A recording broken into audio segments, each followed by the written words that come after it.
Hello, everybody. So my name is Steven, and this is the show where we bring together some of the greatest experts in the world to break down some of the most fundamental topics in HR. So with me today, I have four amazing panelists. They're going to be helping us talk about resume screening, which is a huge topic. Looking forward to having this conversation. I'm going to go ahead and intro these four people right now. Go ahead and wave, by the way. Everyone is enjoying seeing you here and excited to learn from you. So we have Abhishek Nag, who's a people director. We have Madison Massingill, who's an HR talent manager. We have HR manager Summer Ferguson, and we have Ubaldo Simonetti, the co-founder of Interview IA. Great group here today, and we're here to talk about a huge topic. This is actually especially potent for me right now because we just posted a new job post this morning. I'm already seeing resumes come in, and resume screening. I want to start with kind of a pretty basic question, which is, and maybe controversial actually. What can we actually learn from a resume? Does it actually have any relevance to how they will perform in the job? Madison, I'd actually love if you could start us off in this conversation, and then maybe Abhishek could share his thoughts as well. Yeah, so I recently moved over into the software development engineering side of things. So it's very driven on tech stacks, things of that nature. And I have found recently that resumes do not necessarily mean that someone can do the job, because I think we see so many buzzwords, and, it's like you think this person checks all the boxes, like they have 2 years. So we're a full AWS shop, so we prefer AWS experience. It's like, oh, they've worked in an AWS environment for 2 years and they have, Node, like all the languages that we use, and then we'll be really excited about them, get them on the phone and ask them to start speaking to their projects and their experience, and they really can't, it's almost like they can't technically back their resume up. Yeah. So that's been my experience lately. Yeah. So not always, the resume is not always telling the truth exactly. It maybe gives you some false indications sometimes. What are your thoughts on that, Abhishek? Oh, and you're muted, by the way. Yeah. So I have been hiring over a decade now across multiple job profiles, and according to me, there are some roles on which the resume is important, gives some perspectives about to what extent the person has done a job. But especially on tech, I agree with Madison. There are keywords which give you a perception that the person is aware of multiple technologies, but to what extent, it's not clear. And especially in tech, today it's a day of super specialization, and there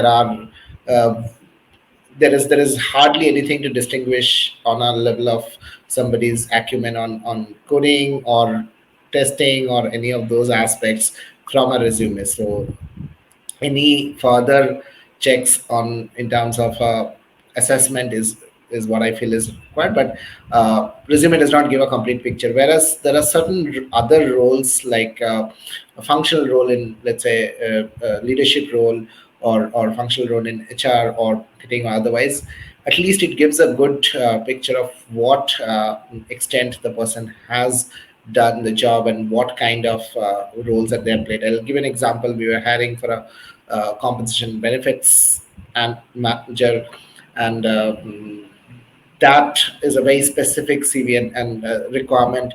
And from the CV, an HR manager applying or a generalist applying, it would give us a clear indication whether the person has a compensation benefits experience or not. So there are certain roles which give a basic idea. There are certain roles which doesn't. Yeah, that's my view. Yeah, I think it's a great take. So it really depends on the role, how much you're going to be able to learn. Yeah. And for some of these really technical ones, you're just going to need to take another step beyond the resume. Okay, so we're kind of getting this picture. The resume is maybe not always helping you you know, figure out right away who's the best candidate. But let's talk about, and I actually want everyone to answer this one.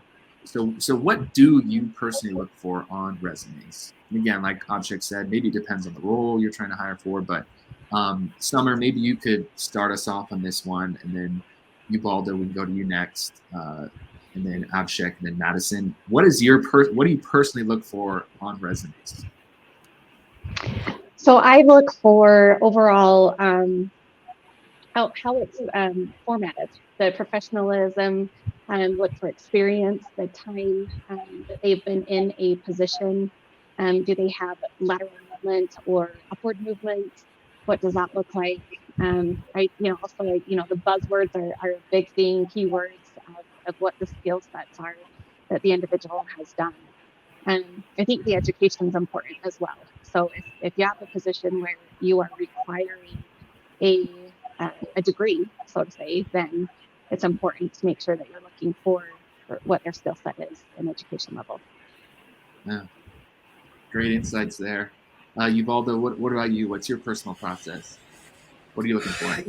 It's for me, it actually starts with the interview questions. So for me, it's I should already know what I'm looking for and what I'm going to ask. And does the information in the resume align with a lot of those things? So it's I'm kind of building myself a roadmap ahead of time to understand, if somebody should even be, are they qualified enough, right? Like it's sort of that pre-qualification. Yeah. Do they check enough of the boxes off of the things that I'm looking for, that I'm going to look for in the interview, to consider them to come through? So yeah, I mean, there are baseline things, like do they have some of the technologies that we're using right now, or have they used these sales methods previously, and that sort of thing. So it's a little more loose than most, I think. But for me, it starts with, I already know what I'm going to ask in the interviews. So let me align to that. Yeah. And go from there. Yeah, that's interesting.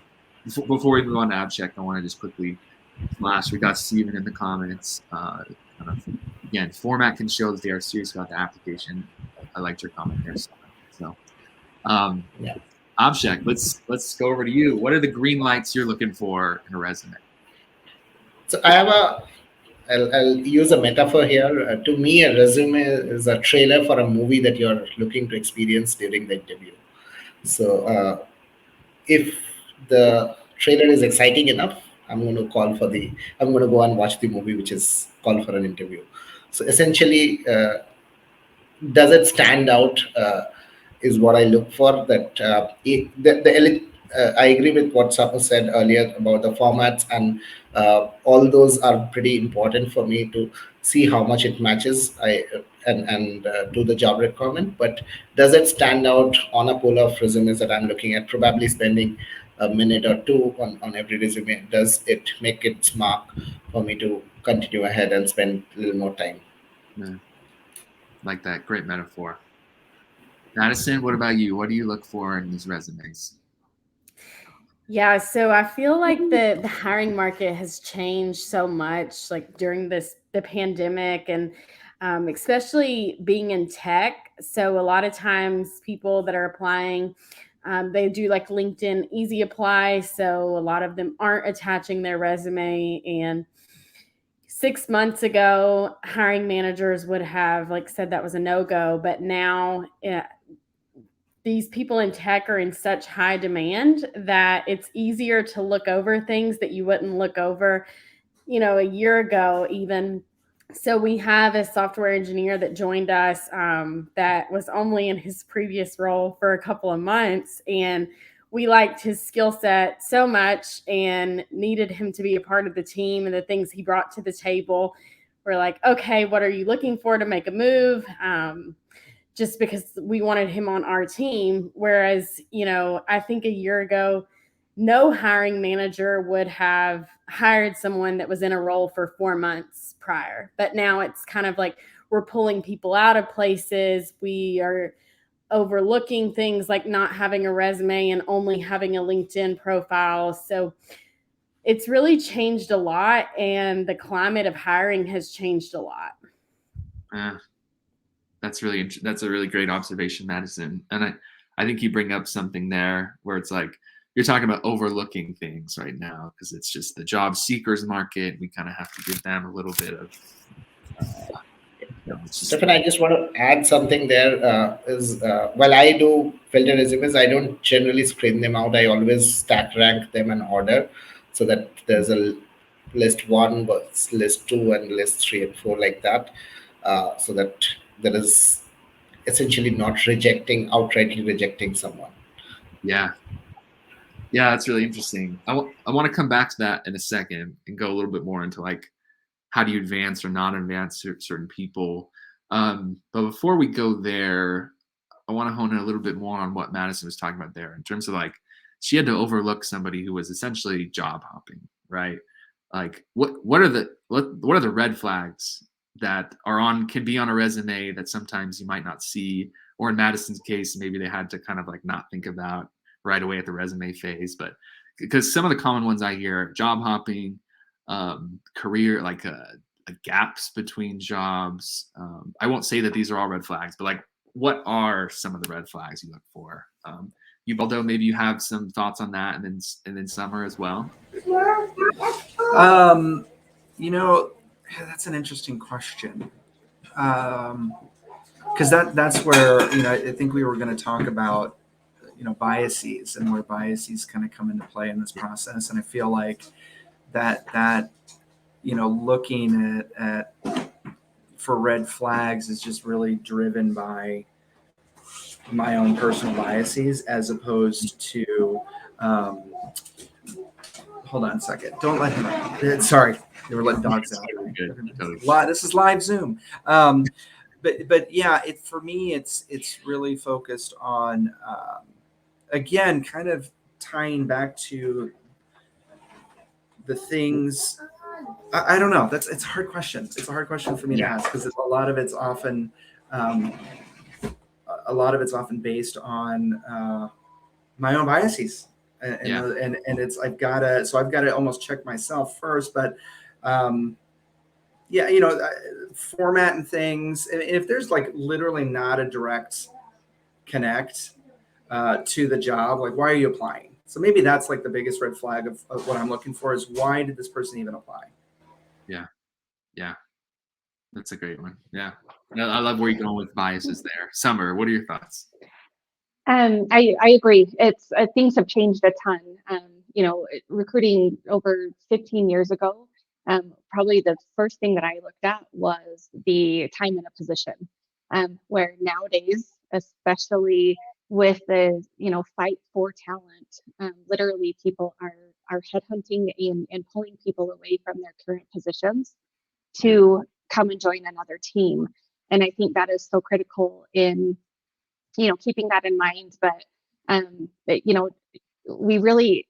think it really just depends on you as the company, as the hiring manager. What are you looking for? What are your needs? And determining what that looks like from there. I also think the gaps of employment. You have a lot of people who have been out of work. Maybe they had some medical issues. Maybe they wanted to stay home and be a stay-at-home mom or dad and work sporadically here and there. I think that's all important, and I think it's okay to list that and be yourself as well on the resume too if there is any gaps. But I think the red flags biggest thing would be kind of again going back to the time in the position is a really hard one now. It's tricky. But also really just if they're applying for a position, kind of like Ubaldo said, and their skill set isn't matching anything that you need, it's kind of like, why are you applying for this, right? So yeah, that's a great one.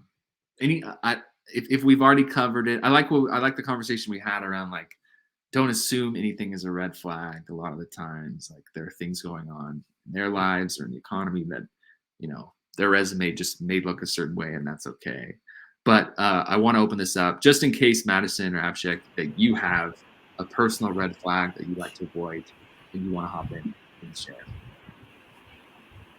I would go back to the job role a bit, because sometimes there are certain job roles have certain criteria. And I'll give you an example. I was hiring for a copywriter job, and on that, a grammatical mistake on the resume is a red flag. So essentially, there are certain job roles which has certain uh, factors which become red flags. But otherwise, I do agree that our personal biases come in play. If I don't personally look at anything which would have a red flag other than these specific to the job role person. Yeah.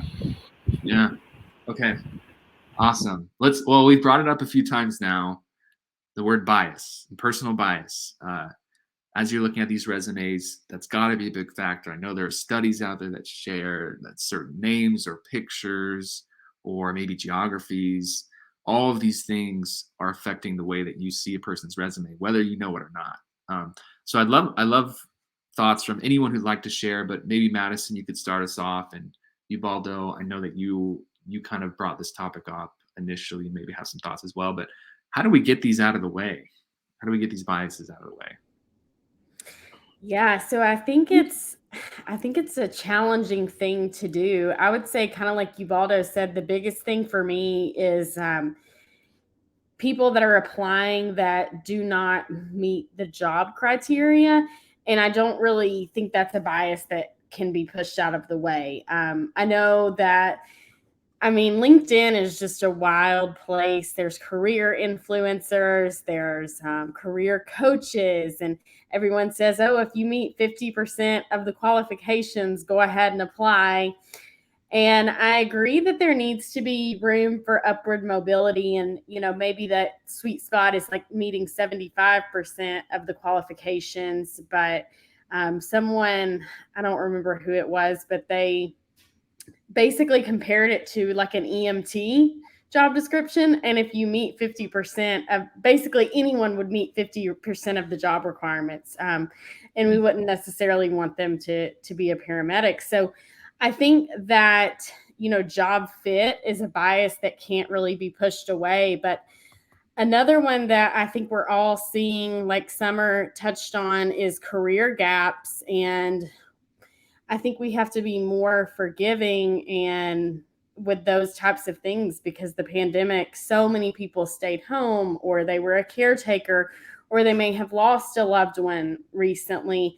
And it's me personally, I try not to, really dig into that too much, because it's really, I mean, I do agree with that. Career gaps aren't really our business, but also it does bring up the question of like, well, why were you out of work for 2.5 years? And is that something that's going to happen again? Like if you took a role now? So it is a forever challenge of trying to push those biases away, especially in today's market. Yeah. Ubaldo, what would you add? Your advice on ridding out? Yeah, I think for us, for me, it's we try to focus on structure. We try to focus on with the team sort of sitting down and saying, we're going to define everything we want for this role. We're going to define the absolute 100% required qualifications that we need, and we're not going to include in that definition anything that really doesn't matter. So for us, it's not necessarily, we'll ask ourselves, does having a degree matter or not? If it doesn't, okay, then that's gone, right? So it's about how do we predefine everything up front before we even build a job description? How do we predefine and then predefine the questions that we're going to ask? Because then we know that we've definitively said these are the things we're going to look for, and these are the things that are absolutely required, because we know that these are success indicators for somebody in this role. So if we build that structure out and we build all the questions out, then we can put together a job description that directly aligns with our interview process. Yeah. And then that should solve a couple things. One, it should hopefully solve, the fact that people who are not qualified are applying, they shouldn't apply. Like if we make it really clear, like these are the things we're looking for, these are the things we aren't looking for, if you don't apply, right? And like self-select out of that, that takes care of a lot of the bias that will come into play from our end. But also we've already now predefined as a team exactly what we're looking for. So when I'm looking at a resume, I've already got the answers essentially over here. Or if I'm, looking at somebody's profile, I've already, these are the answers I'm looking for. If they don't match, then that's a data-driven decision. It's not based on me. It's based on us as a team that we've predefined everything we're looking for. We even, we predefine the indicators that we want to listen for every question. Like this is how somebody gets 100% on this question. They may get 70%, and that may be okay, right? We were talking about kind of those limits. But we at least have the answers already spelled out. So it should become, if we do the work up front, there shouldn't be a lot of bias going on, right? There are healthy biases, sure, that a lot of people have already kind of discussed that are okay, that are fine. But oftentimes, if we don't know what we're looking for, then that's all we have to go on is our gut feeling. And that's where a lot of the bias ends up coming from. Yeah, I think that's powerful. So just really doing the work up front to make the process from the beginning as objective as possible. Like that you talked about, just make it data driven, having the whole team there, listing requirements, getting everyone on the same page. I think that's awesome. So let's kind of move on from this topic. I think we covered that pretty well, and talk about who's involved, right? Because you've all just talked about having a team. I think Abhishek talked a little bit earlier too. Like you're having a lot of people. There's a lot of people who care about who gets hired, right? Like they're going to be on their team, and they're going to be with the company for years to come, hopefully. So who are you involving at the resume screening stage? Is this just HR? Is this just the person we're talking to right now? Or do they need to coordinate with hiring manager and some others? Summer, I'd love if you could kick us off here, and then Abhishek as well. Love to hear your thoughts. So this one is a fun one for me, because I think every situation is different. It goes back to what your company needs are and what your capacity is. Whether are you, for example, I have been with the company that I'm currently with for 2.5 years, and managing day-to-day operational things and payroll benefits, but then you add the recruiting on top of that. So our hiring managers have had to really be involved with the hiring process. So it really, again, kind of goes back to what does your team look like internally to be able to do that, and then really just making sure that you're partnering with the hiring manager, whomever it is that's hiring, making sure that you're doing everything that you can on the recruiting side of it, but also with the hiring manager, making sure that they have the access and tools that they need to be able to do the screening and know kind of the do's and the don'ts, from the legal perspectives as well. Mm. Great. Abhishek, what would you add to that? Yeah, so I agree with Samar that it's contextual. I also would borrow up on what you said earlier, that depends on how much of detailing has gone in before the at the time of the job role position, because at some point the stakeholders are important. Now if it has happened at the time of putting down the job role clearly, then probably you will require less involvement at the time of screening.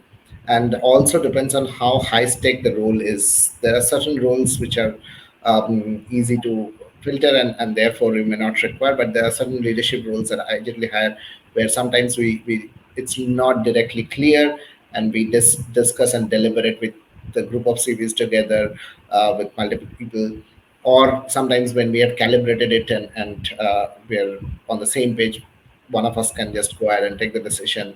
So for the team, I try and model this, that take a judgment call on when to do it or when not to.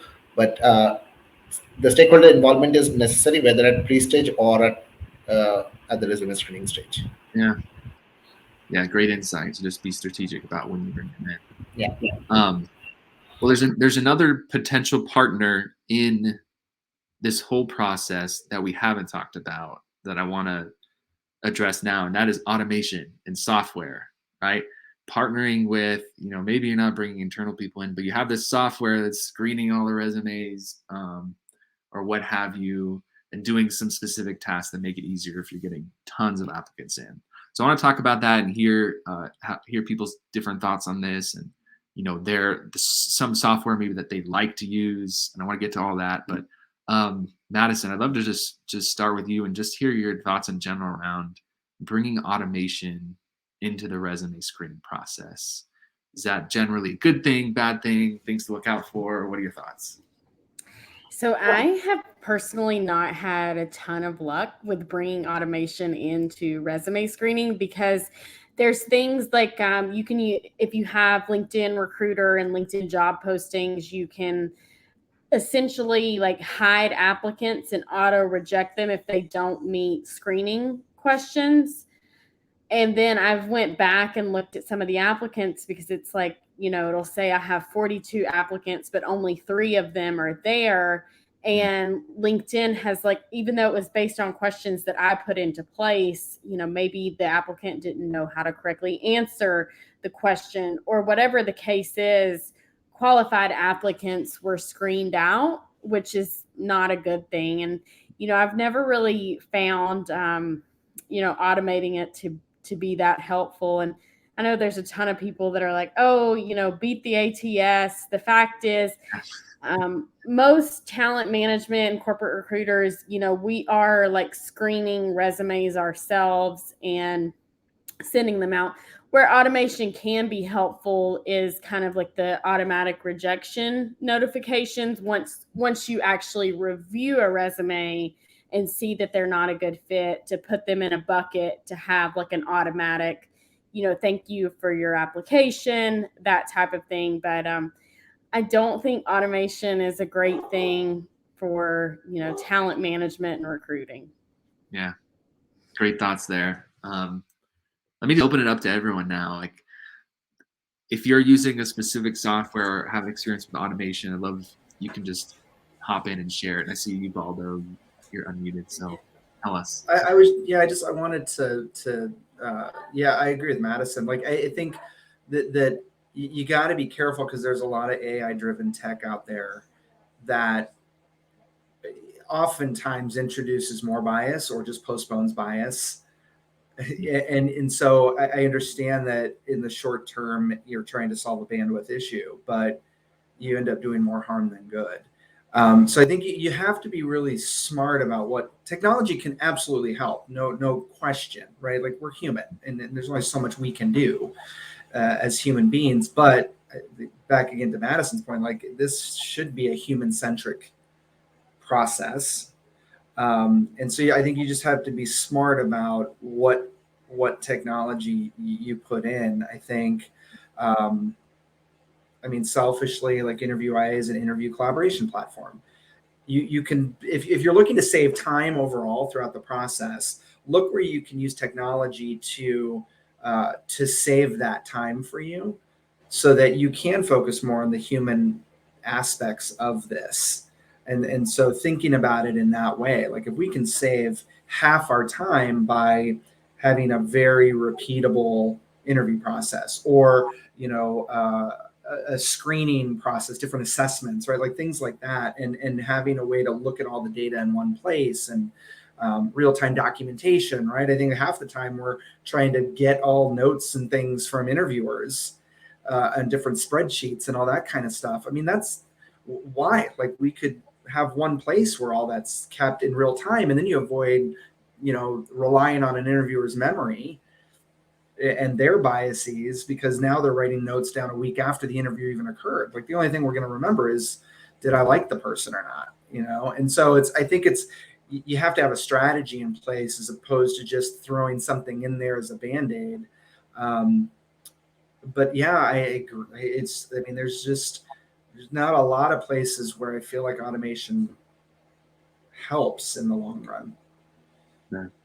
Sounds like a lot of what you're advocating for is using these softwares to help you get organized, not necessarily to replace something that you. Totally, absolutely. How do we support the interviewer and the hiring manager and the recruiter?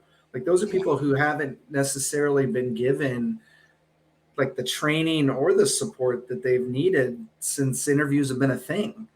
You know, there's so much out there for candidates, but there's never really been a lot out there for the interviewer. Like, how do we support the interviewer and make them brand ambassadors, right, in the process, as opposed to, I feel like interviewers oftentimes come off as gatekeepers when really they could do so much for the talent brand in the marketplace.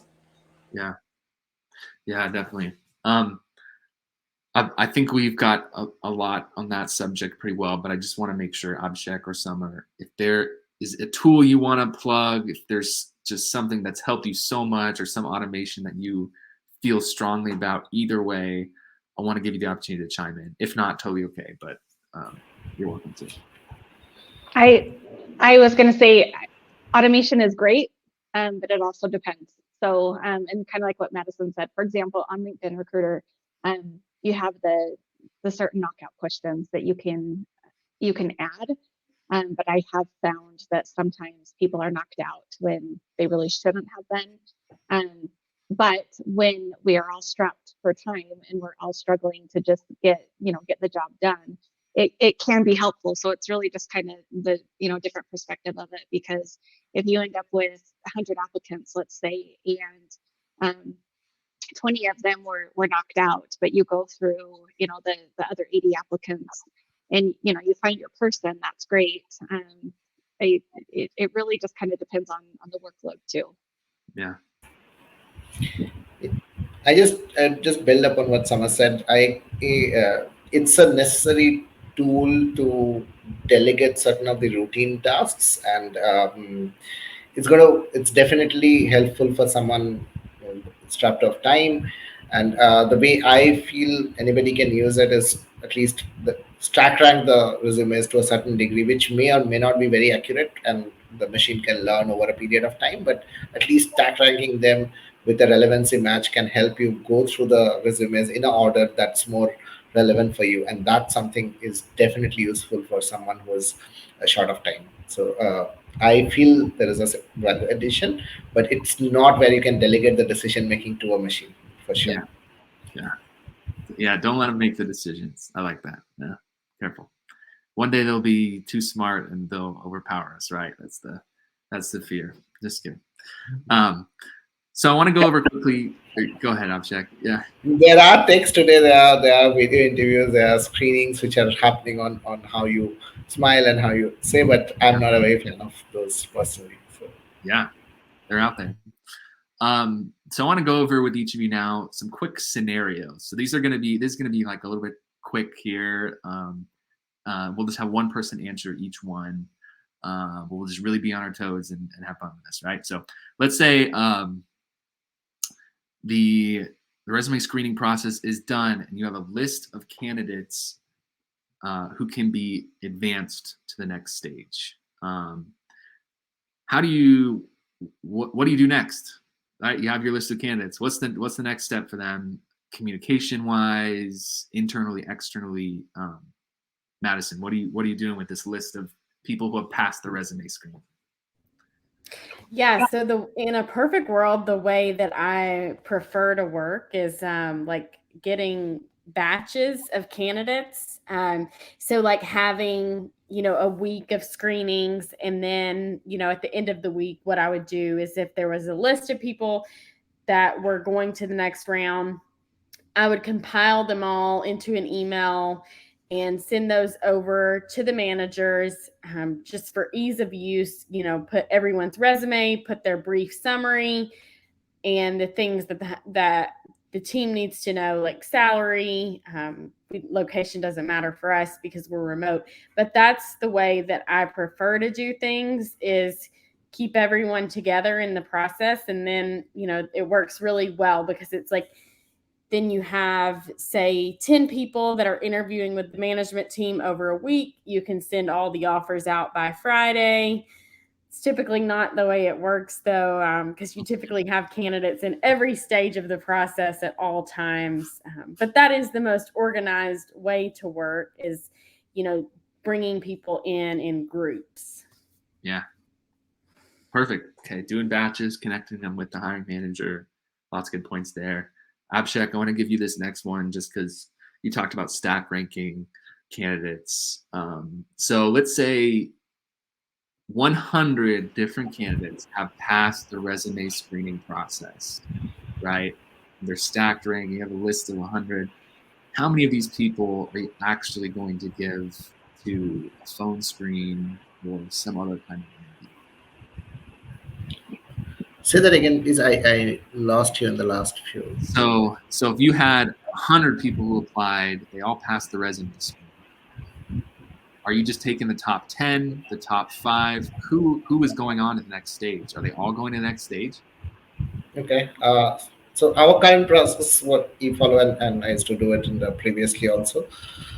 We have a case study as a second stage for all roles, and for all candidates that go past the resume screening, we would first send out a communication email which details out the entire interview process, and it would have some documents about our culture and a detailed note about what are the timelines that we are looking at, duration of each of these, and subsequent to that, we would generally have 2 days time frame for them to go through that, and 2 days later they would receive an email with the case study link with a couple of days to work on that. So that's our process, and that would go out to every individual who have gone past the screening stage, and based on how many response, we take them forward. Nice. So you've introduced another stage to help screen down, right? Even Yes, and most of the emailing and the correspondence and the things, that's automated. That's where we delegate it to technology, so that saves time. Great. Okay, Summer, this next one's for you. So you get a bunch of applicants, but 100 of them are not qualified. What do you follow up? Do you ignore them? Do you send them an email? I mean, what do you invite them to reapply later? What do you do in that situation? Do not ghost them. Do not respond. I think that's the biggest thing. A, it's rude, and B, it looks bad on the company. So it's really important to make sure that you're rejecting the candidates, or maybe a few of the people that have applied look like a better fit for maybe another role that you have, but maybe they weren't aware of. So it really just is looking at that and saying, okay, do we want to consider them for something else? If not, then reject them and don't not respond. Yeah. Make sure they get something. Love it. Mm-hmm. All right. That was our last big question, but I want to give everyone else an opportunity to kind of give their last words of wisdom. Right. So again, picture audience here. They're maybe new to HR, learning about resume screening for the first time, or they're just wanting to improve their resume screening processes. You've already given them so much in this conversation so far, but what in a sentence or two, let's give them your final bit of wisdom, right? This is your drop the mic moment, if you will. So Ubaldo, we'll start with you. I know I've hyped this up a lot, so you can take a second to think here, and then we'll actually go in reverse alphabetical order here. So back to Summer, then Madison, and then we'll give Abhishek the last word. This is a big one. All right, I'm gonna go deep philosophical here. This actually came from somebody on our team, but she said, "How we hire truly impacts who we hire," and so just think about how you're hiring, beginning to end. Just think about it every step of the way, and how that could impact somebody, whether it's the hiring team or whether it's the job seekers. Yeah, I love that. How we hire is who we hire. Love it. Summer, over to you. I have to make a somewhat funny thing first. Is, do they have a pulse, and are they able to do the work? Yeah. I think that's the situation we're all in nowadays. But no, in all honesty, I would say create a process that works for you. As you know, as the company, make sure that you are partnering with your, from the top down, your executive team down, to really make sure that you're finding the right people, and that you have the right, you're connecting those right people with the right position, because that's what it's about at the end of the day. Yeah. Great advice, Summer. Madison, over to you. Yeah, so my biggest thing with talent in this market is, recruiters are more valuable than ever. While we do have to invest in our existing employee pool, recruiting is now being valued when it hasn't really been before in the past. And personally, I know people can't just make changes in their organization, but my favorite type of organization to work for is an organization where talent has a seat at the table outside of just human resources. So I think like the corporate recruiting positions are becoming so important, and a lot of people have started saying it, but the whole organization really has to lean into recruiting with putting their hiring banners up on LinkedIn, networking, offering existing employees substantial referral bonuses, because why would they want to refer people if it doesn't benefit them? People are very money driven. So I think those are things that help with recruiting tremendously, is having the whole organization lean into it and offering a referral bonus. Great idea. Bring the whole company along. Smart. Abhishek, last word to you. So I think today, with every business, talent is a very critical pivot, and therefore, getting the right people in the right job can make or break up organization. So I believe while we are doing, everyone, especially the people who are at the forefront recruiting, everyone gets so much to do at day. We forget what's the importance of hiring as a function, how difficult it is. But I think being cognizant of that every day is going to focus to the why of it, and that's going to be the key factor, will keep us going to hire the best for the organization. And making sure of remembering the why is most important for me. Yeah. Great advice. Well, thank you for everyone who's watching. Real quick, I always like to show the slide at the end. Please go connect with these people. These are amazing HR professionals, amazing people. They connect with them on LinkedIn. I think every one of them, if not all of them, most of them have written actually other articles on other topics in our HR encyclopedia. If you want to know specifically more about resume screening, we do have an article on that in the encyclopedia, and this video will be going at the top of that if you want to review it later. But once again, thank you for this was so much fun, and we have just like this whole wealth of knowledge now in this conversation that we can share with other people, and just really appreciate you taking the time. So hope everyone has a great rest of your day. Thank you. Thank you, Stefan.